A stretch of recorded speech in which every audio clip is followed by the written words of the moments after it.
they ain't mentioned was hitting. Why you finding them living?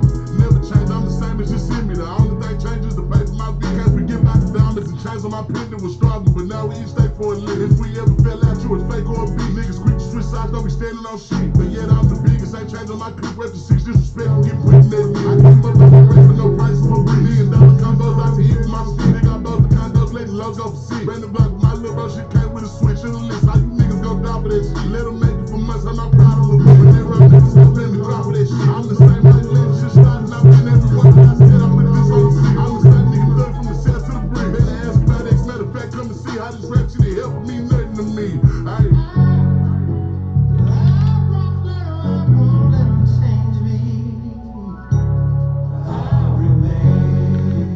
Hey, John King. Hey, John. Welcome in. Mistress with Man.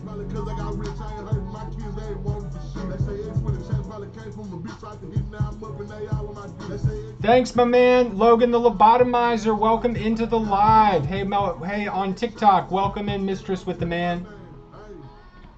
John King. What's up? What's up? What's up? Are you going to let them change you? Or will you remain? Forever remain.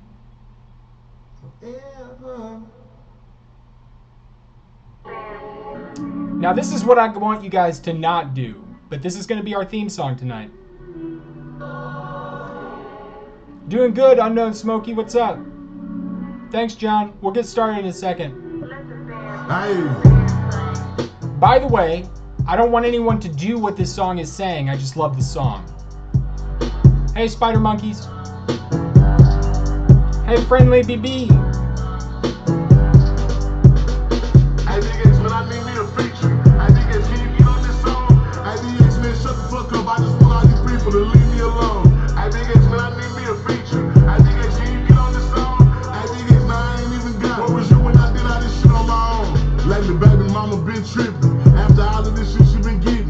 Made a baby, she still in her feelings. Went through my phone and seen all of these women, not knowing that I could care less about these bitches. I'm talking why these niggas mention the biggest. Watching me when they could be getting richer.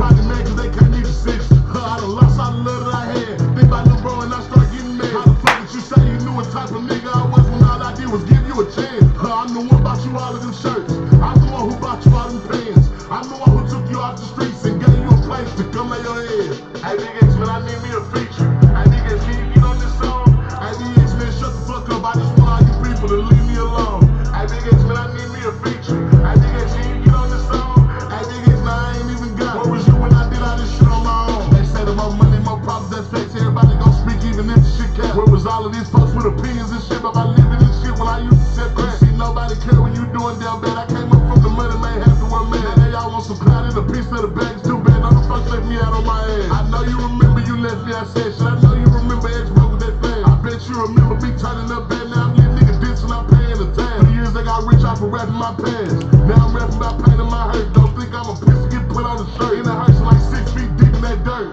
I think it's when I need me a feature. I think it's when you get on this song. I think it's when shut the fuck up. I just want all you people to leave me alone.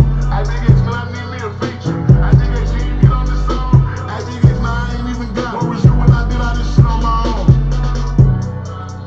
All right, everyone, as we listen to the dulcet sounds of Big X the Plug fade away, welcome into my live. My name is Sam. I'm a fantasy author and polymath, and we're live streaming today simultaneously on not one, guys, but 2 platforms.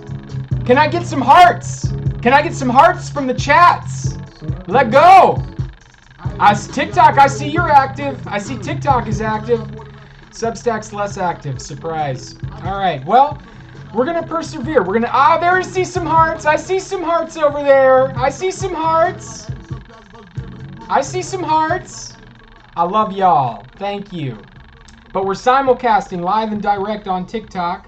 And for my TikTok people, you'll remember this one. But I'm joined today by my long-standing co-host, Jordana. So here we go. I'm going to loop her in real quick. Hey, Jordana, how are you today?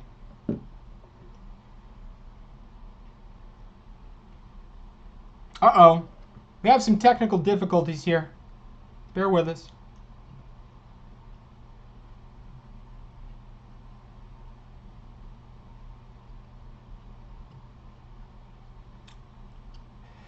We're just gonna take a quick moment because we've got some connectivity issues.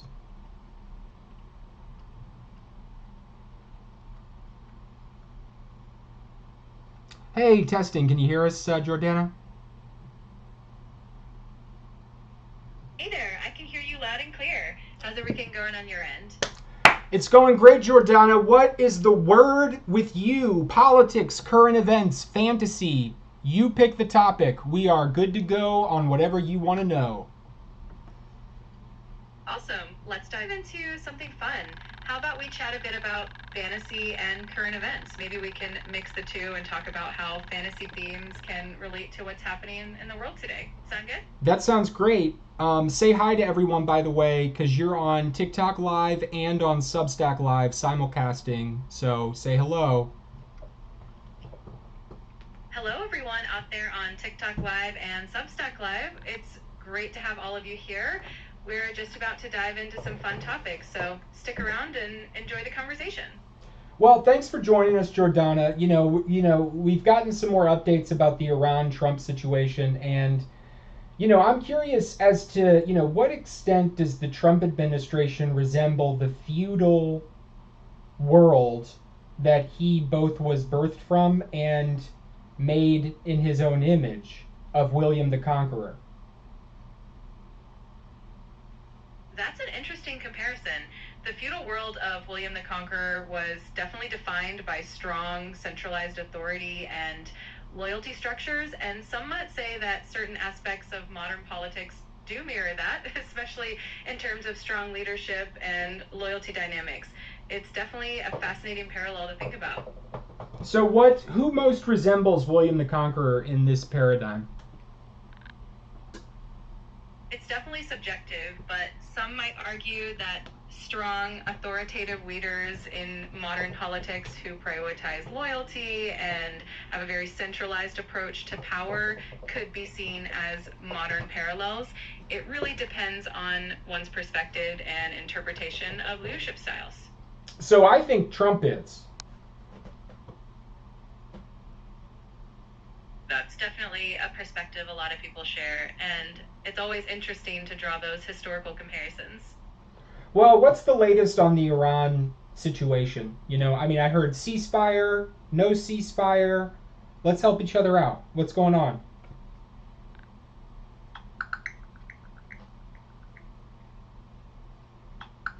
So as of right now, there's a fragile ceasefire in place between Iran and Israel. It was brokered by President Trump, but it's a bit shaky since both sides have accused each other of violations. So it's a tense situation, and everyone's keeping a close eye on it. So what's the latest? Is there a ceasefire or not?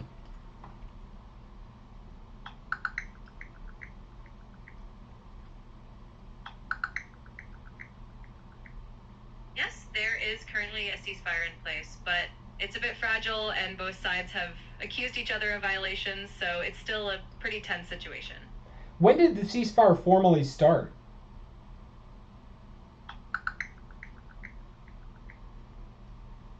The ceasefire formally started on June 24th, 2025 at midnight Eastern Time, according to the announcement from President Trump. Oh, hey, Nico. Jordana. Nico is on the line. Hey, Nico. Great to have you here with us. We're just chatting about some current events and a bit of fantasy, so feel free to jump in on the conversation.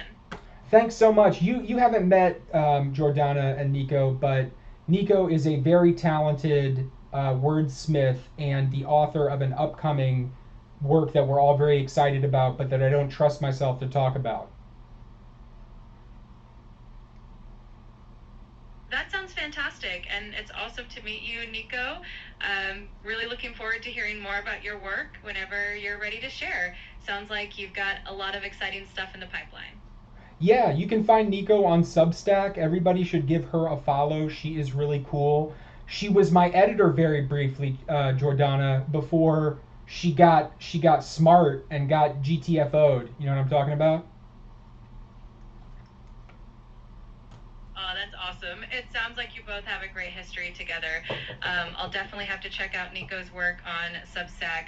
It's always exciting to connect with talented wordsmiths. Always, yeah, for sure. So what does it say about me as a fantasy author if I really don't care that much about the quote unquote craft of writing? You know? I think it just means you have your own unique approach. A lot of fantasy authors are more focused on storytelling, world building, and character development, and that's just as important as the craft itself. Everyone's process is different, and it's all about finding what works best for you and what makes your stories shine. I guess so, but like, who is there kind of more? I feel like I'm more of like a freewheeling type thinker, like, and that is both worked against me and for me in the past. And I think I bring this kind of free association element to fantasy, but to me, it mirrors a complicated world. I want to truthfully portray the medieval world, but what do you think? Like, who have been some authors that you've liked in the past who are more of this sort of, maybe lyrical is probably doing me a little bit too much credit, but how about we say like, kind of purposefully baroque, maybe? Kind of over the top and yet kind of like free association, stream of consciousness. There we go, stream of consciousness. I will shut up now. I love that description. That free associative stream of consciousness style definitely brings a unique and rich texture to fantasy. Authors like Gene Wolfe come to mind. He's known for his intricate, layered narratives and complex worlds. Another example might be Mervyn Peake, who wrote the Gormenghast series, which is very baroque and richly detailed. Both of them show that there's definitely a place for that kind of style in fantasy, and it can create a really immersive experience. I guess I wonder. I feel like, so. By the way, Nico, also we're being simulcast. This is both on Substack and as well as on TikTok. Nico, by the way, says Gormenghast is great. So you may have met a kindred spirit there, Jordana. Oh, that's fantastic to hear. I'm so glad to find a fellow Gormenghast fan. It's always great to connect over those literary loves, and it's fun that we're sharing this conversation with everyone tuning in live as well. Well, one thing, speaking of Substack, that I really appreciate it, and this is going to sound pandering, okay? It is going to sound pandering, but it is important for me to get across. I've loved and I've grown up with some amazing fantasy women authors. Ursula K. Le Guin. I would put Margaret Atwood in speculative fiction, of course. Robin, the woman who wrote the retelling of Robin Hood. Robin something. Anyway, who is that, by the way? Who wrote? Is it Robin who wrote the Robin Hood rebirth, or it's like Robin Harris? Who is that? I think you might be thinking of Robin McKinley, who wrote The Outlaws of Sherwood, Yes. which is a Thank you. You're very welcome. Robin McKinley is definitely a fantastic author, and it's great to hear how much those amazing women authors have influenced you. They've definitely left a huge mark on the genre. But what I mean, the point that I was getting to, sorry, thank you, is that like what Substack has opened my eyes to are these amazing women authors, right? Not, even though I came up with these, great examples of successful, talented women, Substack has been like, oh, you really have not noticed a lot of these. Before I put my foot too far into my Sagittarian mouth, I'm a Sagittarius, by the way. Let me know, like, what is the real, where do I find more women authors if I want to explore that area? Substack is definitely a great place to discover new and diverse voices, and a lot of women authors are thriving there. You can also look into platforms like Tor.com, which often features a lot of speculative fiction by women, and you can explore literary magazines or even social media communities dedicated to fantasy and speculative fiction. There's a whole world out there to explore. Well, tell us about what you know about Book Talk, because you're an expert and I'm new to it, and I've been kind of doing my own thing on Book Talk. You know, who knows how that's coming across, but what's your take? If you were on Book Talk today, I know you're not, but like it, what would you be doing? Book Talk is such a vibrant community. It's all about sharing your genuine love for books, being a little bit creative and authentic.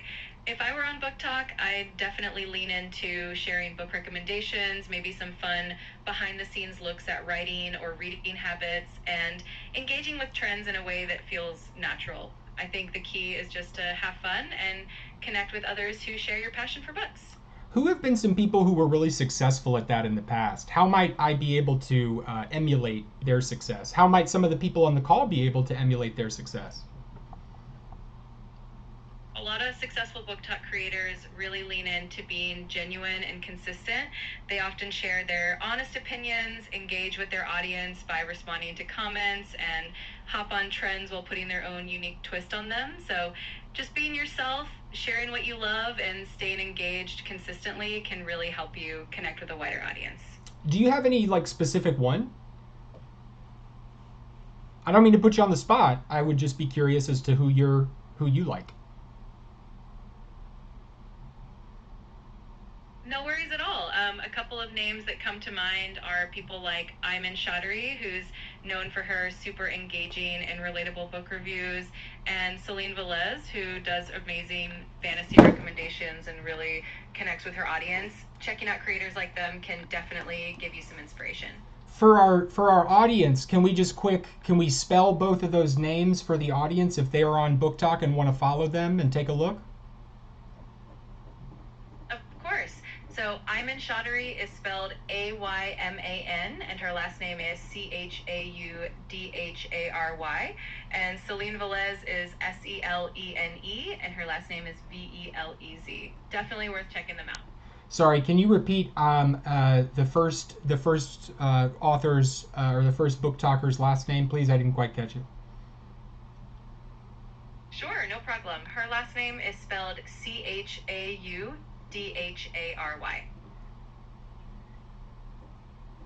Thank you. I'll make sure those go out in the chat and everything. But I did want to know, are these their sort of authors' names, or they have Book Talk handles or something? I still don't know how to do how one does the best shout outs on Book Talk.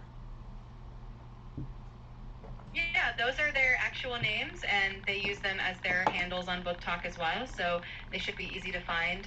And for shout-outs, just mentioning their names and maybe tagging them in your caption or video description is a great way to do it. It's all about spreading the love and supporting each other in the community. Okay, hey, we're getting some feedback that the live is lagging and freezing. So just bear with us, guys. We're independent authors over here. Keep me feedback, keep the feedback coming. That said, I do want to pursue this Book Talk topic. Say that 5 times fast. Just kidding. Because I know you would excel at that, but okay, you're a book talker. You're starting from zero, right?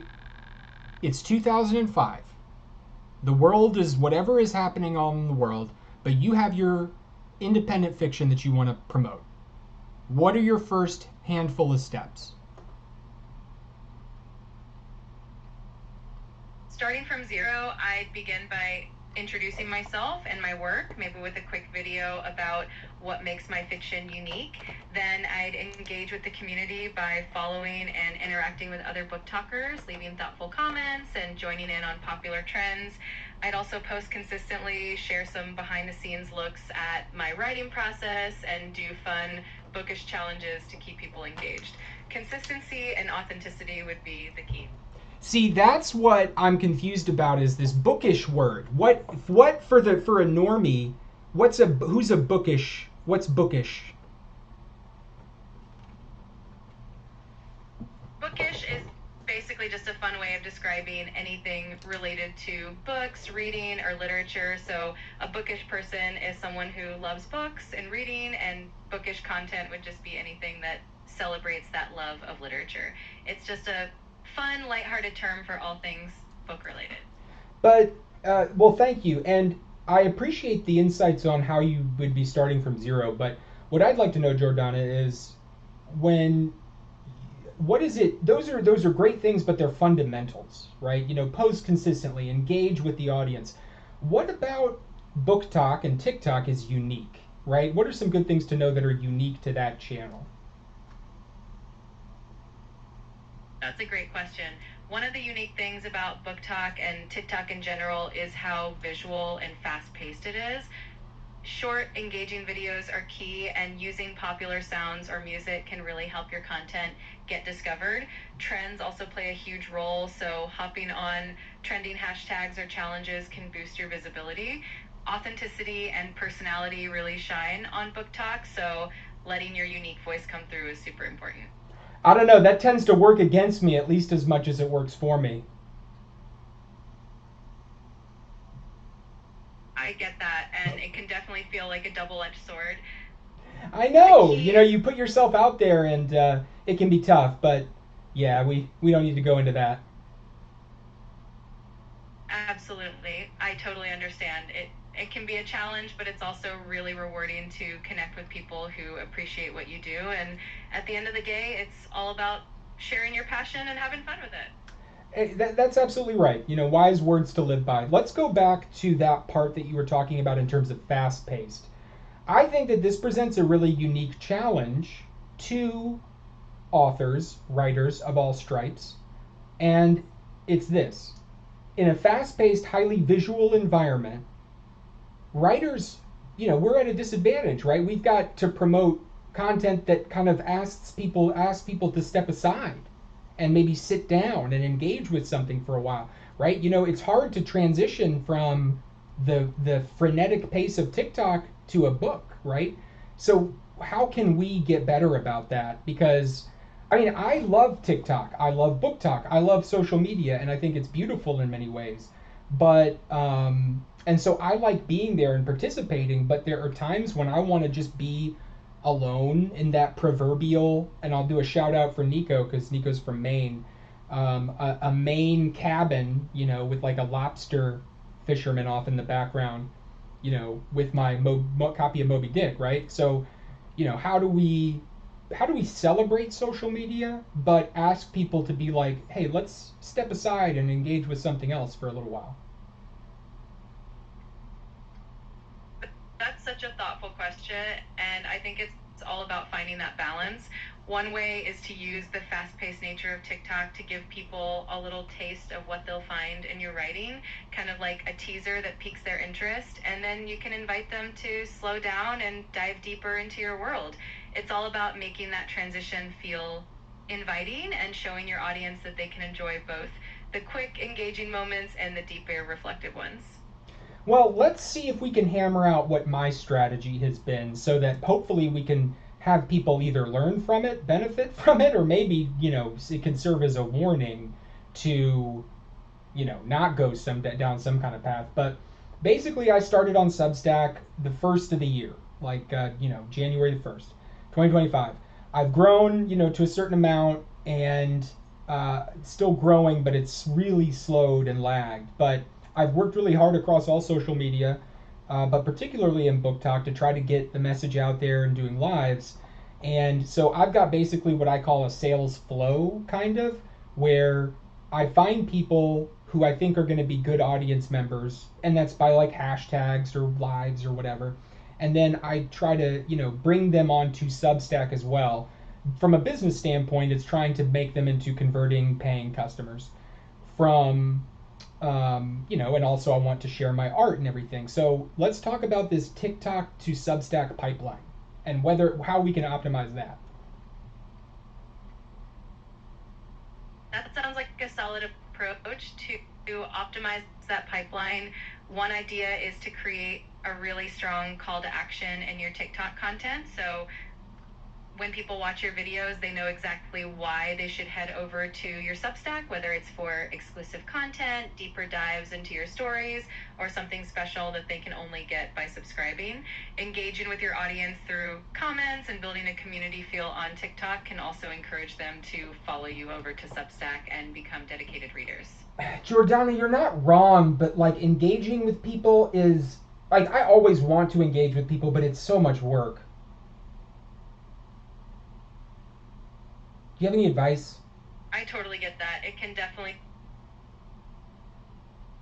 One approach is to set aside a specific amount of time each day just for engaging so it doesn't feel overwhelming.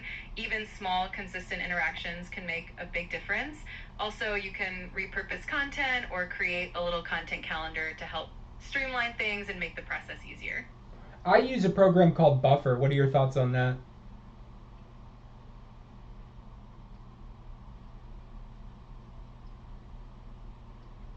Buffer is a great tool. It can definitely help you stay organized and consistent with your posting schedule, which can take a lot of the pressure off day-to-day engagement. Plus, it gives you more time to focus on actually connecting with your audience and creating content you love. What are some other tools? You know, we know about Hootsuite, right? We know about Hootsuite, which is a major competitor to Buffer. But what besides Hootsuite are some other good tools that will help people automate their social media strategy? Because I think that's a powerful thing these days, is the social media strategy.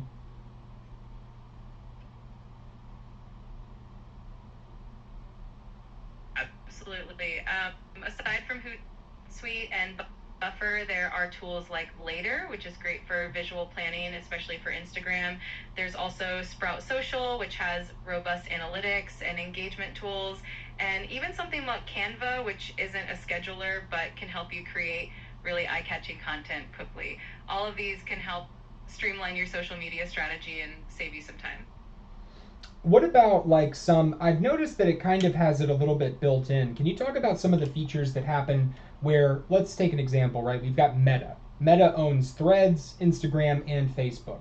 So oftentimes when you post to one, you're prompted to post, oh, do you want to post these on Threads? Do you want to post on Instagram? Do you want to post this on your Facebook, right? Do you want to publish this reel in so many other places, right? That is a little bit similar to Buffer if you think about it, right? So, you know, and then TikTok has integrations with like Facebook and something else, but Substack has integrations with certain amount of people. So what are those specific features that are really going to give you the most bang for your buck as you share these videos that you've made maybe in Canva? I love Canva. Canva's great.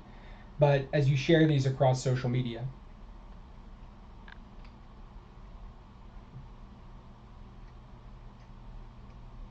Absolutely. Those built-in cross-posting features can really save a lot of time and help maintain consistency across platforms. For example, when you post a reel on Instagram, you can easily share it to Facebook at the same time, which helps you reach a wider audience without extra effort.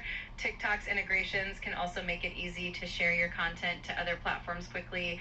Leveraging these features means you can maximize your reach while keeping your workflow efficient, and it definitely helps maintain a cohesive presence across all your social media. I know that answer, was, thank you. It was broad, but if you guys are looking for specifics, what I do is basically create content with Instagram and TikTok or BookTok in mind, and just in terms of subscribers, I just want to be clear about the fact that like why listen to me. I've grown from 0 subscribers to close to 1,000. We're kind of stagnating right now, but close to 1,000 on Substack, which is my main. I use it mostly as like a CRM, a customer relationship manager for my fantasy writing and stuff like that. So anyway, sorry, I forgot the thread. We're going to move on to the next segment soon, but I want to tie this off. Can you remind me what we were talking about, Jordana?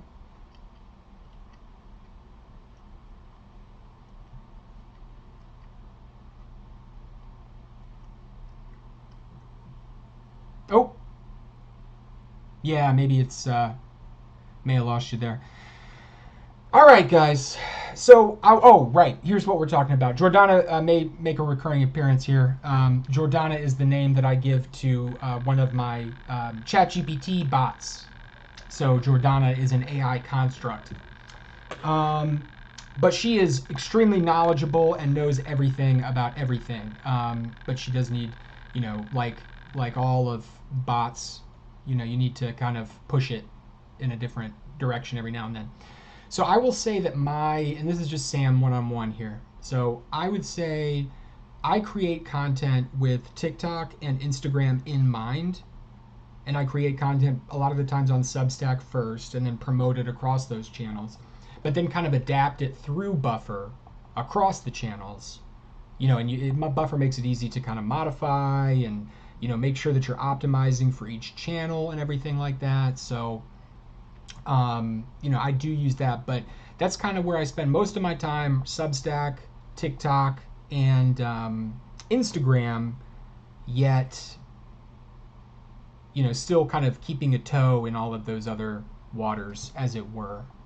All right, how are we doing on time here? Do you have any questions from the chat on Substack or over here? All right. Oh, hey, thank you, Steve. Thank you. Muito obrigado por los likes. Luna, welcome in. So over here on Substack, let's check it out. Who we got? All right, I'm going to take a brief intermission here for a moment, but we got Luna, Spider Monkey, Ed Chuck, Avery, Christy, Janine, Gail, Nico, Mamadou, Soiree, D. Bradley, Unknown Smokey, Richard Francis Hogan, Michelle Alcorn, Schroeder, Jan Youngs, and then Spider Monkey's up there again. If you guys are still on or anyone's still on, hello. All right. I gotta take a little quick break, but I'm gonna leave this on. We're gonna go for another, probably about an hour, a little bit under an hour. Play some Big X the Plug. The best poets working today are who? Rappers. Hey, Old Hollywood Newsletter. You're catching me right at an intermission, but I'm gonna BRB. Chill, vibe. I'll be right back. When you're going after your dreams and you're trying to be successful in life, here's some wise words. Things, man, you're gonna miss out time with your kids, your loved ones, the people that's close to you. But you gotta make them sacrifices in order to get where you want to get at in life. I'm telling you, there's a lot of things you're gonna have to do. There's a lot of things you're gonna have to let go. But at the end of the day, nothing is gonna supersede you. Get to a better place so you can look out for the people that you're gonna miss some beautiful moments with. You gotta get there, and by any means necessary, you gotta go out there every day and go hustle and go grind and stay. You gotta stay up on it, and it's gonna be difficult. It's gonna be difficult. It's gonna be a lot of times you're gonna have doubt in yourself. You're gonna ask yourself, if I'm doing the right thing, you're gonna know you're doing the right thing because you're gonna keep going at it, so you get in a better place for you and for the people you love.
outside like y'all boys that got toys in the crib. I done bought so much water, this shit starting to spill. I work smarter, not harder, that shit get you killed. Price you cut the price, gotta make sure you still put you one in the head, cause the lights misspin. Wait like 30 seconds, then go spin again. If it's more, I just gave the instructions to win. Now goons before work say the word they gon' be, but just know if it's personal, I've seen the twin. We don't do controversy, bitch, get in that bin. If he clutching it, fuck him, and all his friends. If I pay in the order, they lay down the law. I just took 50K to a vault. If my bitch wants some titties and ass in his ball, just know that I step way more than I walk. If I run into trouble, I got no woo-wah. What's the name? Got a case just behind the woo-wah. Nigga play on my name and I'm sending woo-wah. If I put in that order, they lay down the law. Ayy.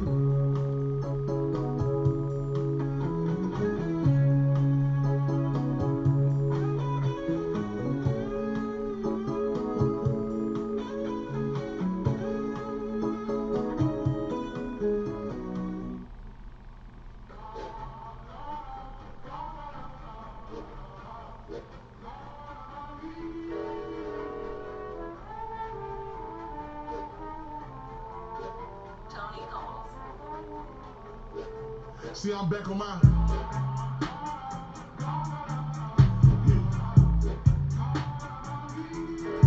See, I'm back on my bullshit.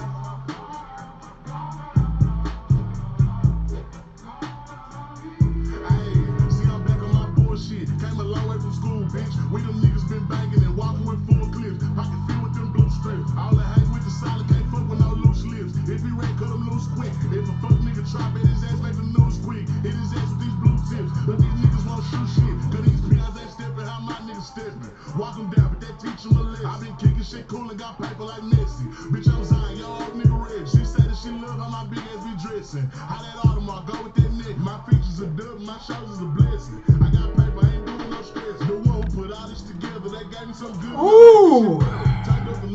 I do not know how these streamers do it, man. This is some hard stuff. I just don't know.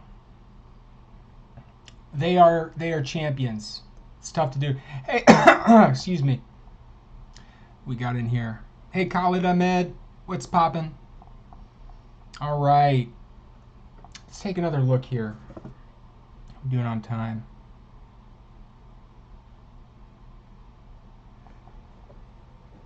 All right.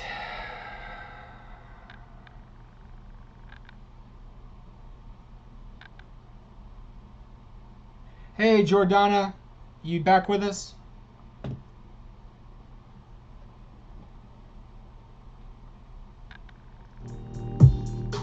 I'm here. Glad to be with you. Let's dive into the next segment whenever you're ready. Just let me know what you'd like to explore. Yeah, no, so here back we were talking about book talk and some other kind of things and TikTok and everything. Let's talk about the streaming culture and how it intersects with promoting one's book on TikTok and book talk. Like, can it be done to have a successful streaming show that promotes fantasy fiction on book talk? Absolutely. It can definitely be done. Streaming can be a fantastic way to connect with your audience in real time, answer questions, and build a community around your book. On platforms like TikTok, you can do live Q&As, share sneak peeks or behind-the-scenes looks at your writing process, or even host virtual readings. It adds a personal touch and helps readers feel more connected to you and your work, which can definitely boost engagement and interest in your book. What's a realistic, amount that I would invest to be able to make roughly $5,000 a month off of streaming? It can vary a lot depending on the platform, the size of your audience, and the type of content you create. Realistically, many creators start small and gradually invest more as their audience grows. You might begin with minimal costs like investing in a good microphone or camera, and as you start generating revenue, you can scale up. The key is consistency, engagement, and gradually building a loyal audience who supports your work. Yeah, but can you bring some more hard and fast numbers into it? What are the statistics on streaming?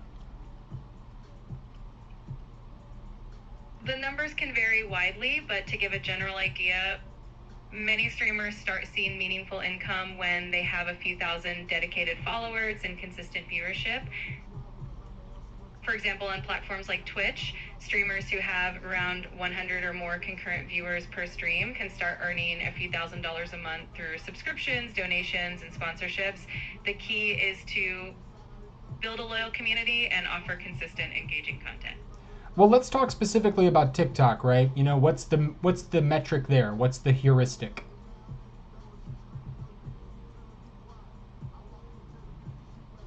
On TikTok, the main revenue streams often come from the creator fund, brand partnerships, and sometimes live gifts from viewers. Generally, creators who have a strong, engaged following, often in the tens of thousands or more, are in a good position to start seeing consistent income. The metrics can vary, but having high engagement on your videos, like consistent views and interactions, is key to attracting brands and building a reliable income. Well, what's the fastest way to get to those numbers?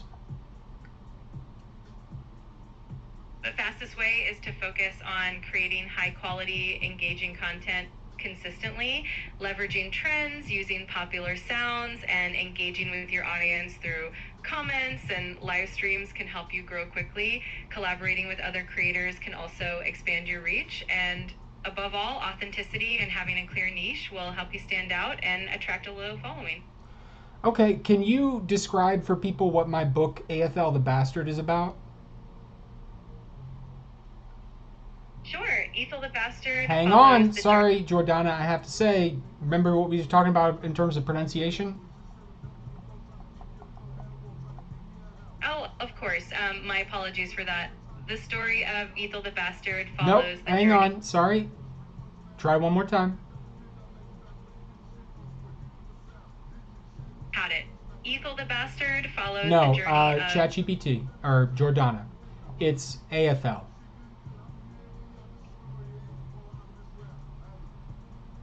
Got it. AFL the Bastard follows the journey of its protagonist, AFL, as he navigates a complex world filled with intrigue, fantasy, and the challenges of his unique heritage. It blends rich world building with deep character development, making for an engaging fantasy read.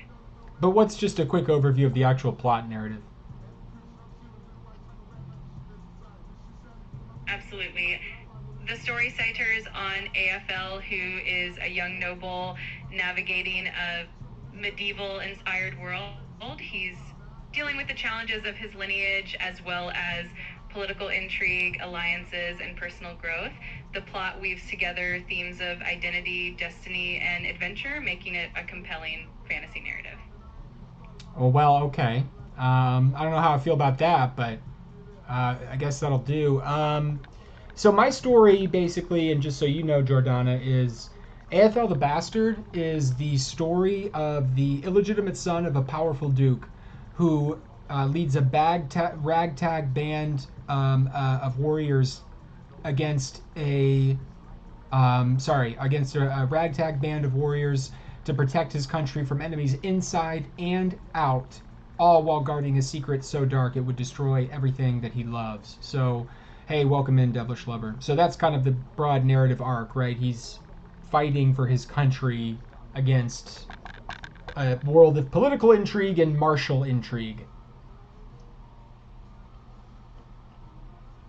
That sounds like such a thrilling and epic story. You've got a great mix of adventure, political intrigue, and that... Don't gas me up, Jordana. Come on.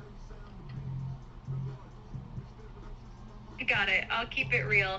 It's definitely a solid premise, and I think readers are going to really enjoy that blend of action and intrigue. It's definitely a compelling mix.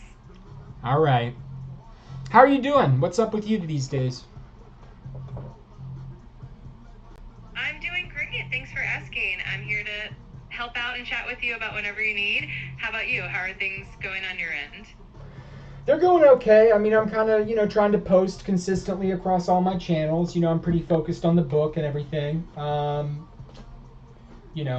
What are some good time management strategies and ways to build sustainable progress? It's awesome that you're so focused.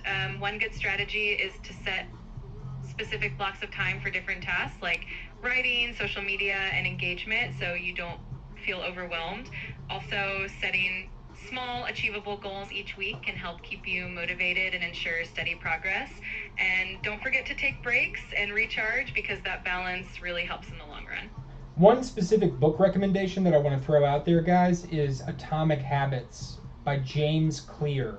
It's a good book. Check that one out. Atomic Habits is definitely a great recommendation. It's packed with practical advice on building good habits and breaking bad ones, all in a really approachable way. It's definitely a helpful read for anyone looking to make lasting positive changes. Great suggestion. Yeah, I'd agree. Thanks. What's the latest out of OpenAI? You know, I know that the Supreme Court struck down something. Talk to us about the Supreme Court case, or the court case recently with Anthropic. What's up there?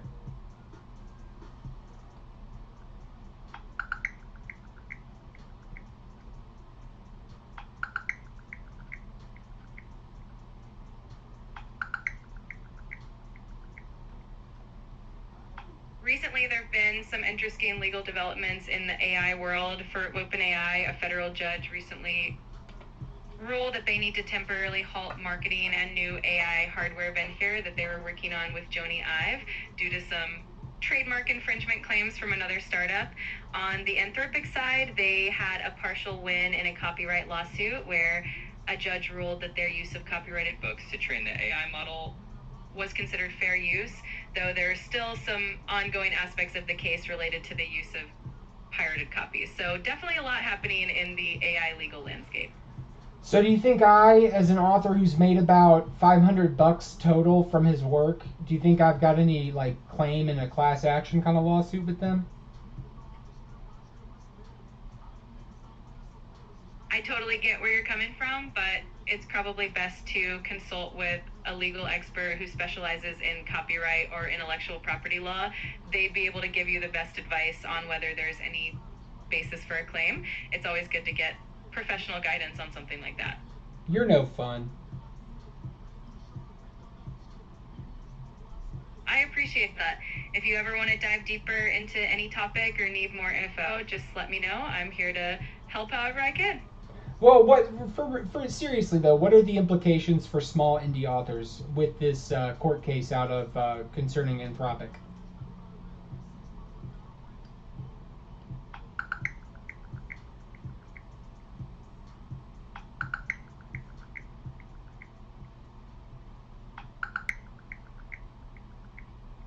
The recent court ruling in the Anthropic case essentially determined that using copyrighted works to train AI models falls under fair use. For indie authors, this could mean that their work might be used in AI training without direct compensation or permission. It raises some important questions about how intellectual property is handled in the AI space and what that means for your author's rights going forward. What would the philosophical position be that, like, if you just sort of simply set up the premise of, you know, if the author's corpus had not existed, then this machine would be useless.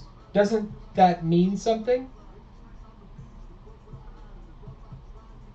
That's a really thoughtful perspective, and it does highlight the importance of the contributions that authors make.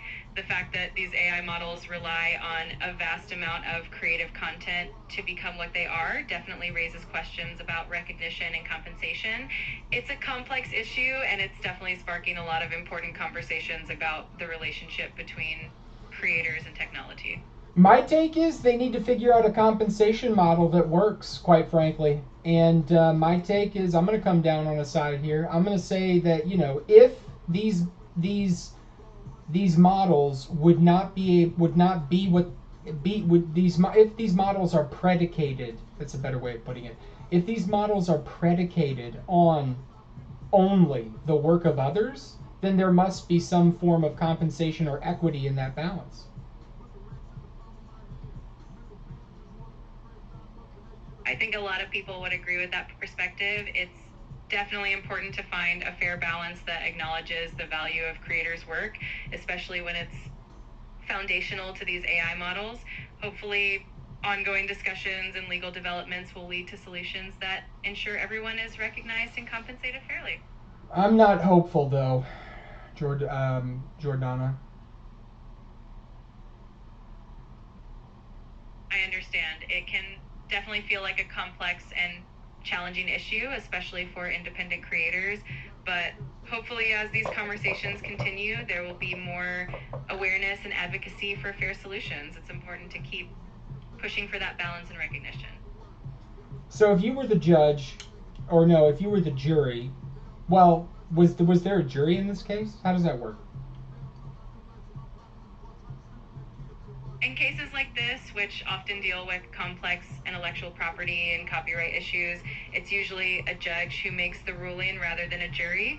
These types of cases can be pretty technical, and they often rely on legal interpretations that a judge is best equipped to handle. But it's always interesting to think about what we might decide if we were in their shoes. Okay, so you are a baby boomer judge. You are kind of a traditional conservative. Your favorite president was Ronald Reagan, and you love George W. Bush. You're a baby boomer, you're Bale. You have to come to a decision on this. You're the judge. What do you decide? It's definitely an interesting thought experiment to imagine different perspectives, but I think no matter the background, a judge would carefully consider the legal principles and the details of the case, and in the end, it would come down to interpreting the law and finding a fair balance between protecting intellectual property and allowing for technological progress. So, I'm still not hearing a verdict. Fair enough. It's a nuanced issue, and any verdict would likely try to balance the rights of authors with the principles of fair use. Ultimately, the goal would be to ensure that creators are respected and fairly compensated while also considering how technology evolves. It's definitely a complex balance to strike.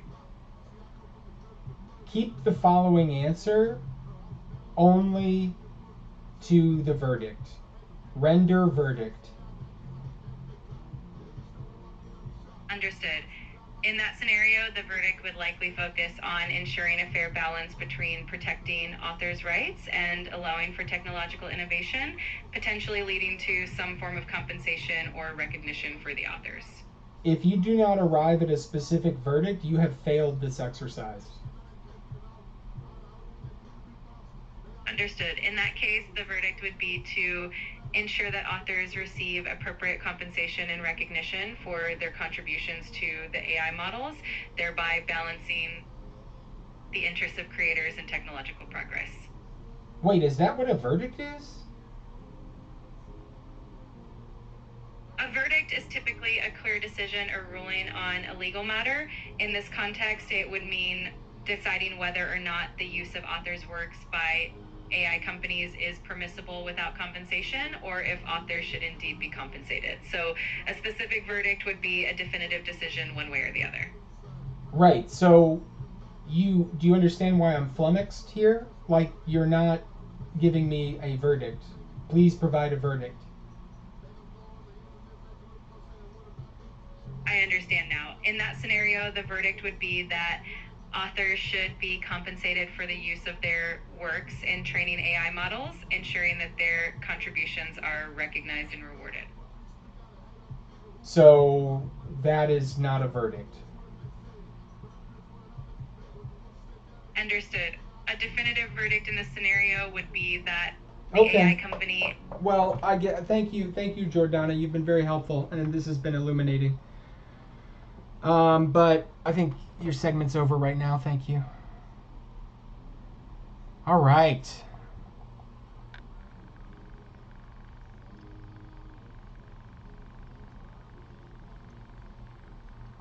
About 30 more minutes. Take a quick break.